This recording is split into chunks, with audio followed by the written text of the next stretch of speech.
Le soleil se levait lentement sur le village de Kassaba, enveloppant les maisons de terre d'une lumière douce. Ce jour devait être le plus heureux de la vie d'Aïcha. Pourtant, son cœur était lourd comme une pierre. Assise seule dans la petite case de sa mère, Aïcha portait une robe de mariée blanche trop grande pour elle. Ses mains tremblaient autour du bouquet qu'on lui avait imposé. Personne ne lui avait demandé si elle était prête. Personne ne lui avait demandé si elle était d'accord. Depuis des mois, son père avait décidé pour elle.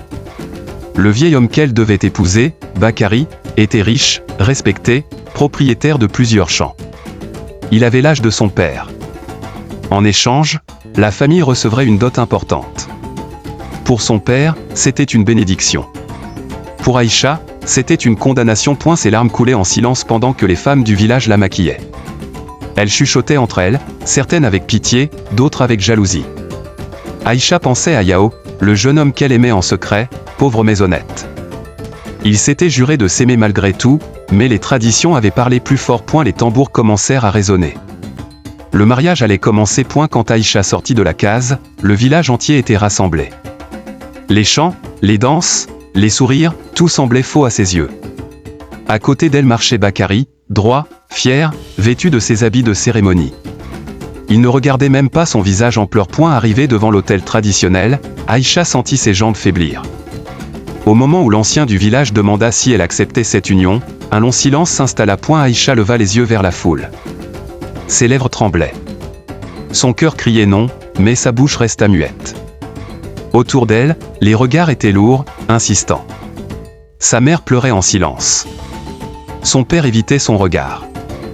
Puis, soudain, une voix se fit entendre au milieu de la foule. C'était Yao. Elle avançait, le visage tendu, le souffle court. Il déclara qu'il aimait Aïcha, qu'elle ne pouvait pas être vendue comme une marchandise. Le village fut secoué par des murmures. Certains crièrent à l'insulte, d'autres à la honte. Le père d'Aïcha entra dans une colère noire. Les anciens ordonnèrent à Yao de partir. Bakary resta silencieux, observant la scène. Aïcha éclata en sanglots. Pour la première fois, elle trouva le courage de parler.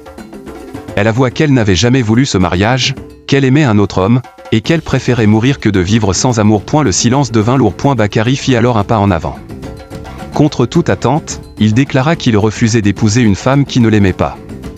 Il rendit la dot et quitta la cérémonie sous les regards choqués du village. Ce jour-là, Aïcha ne devint pas l'épouse d'un vieil homme. Elle devint une femme libre.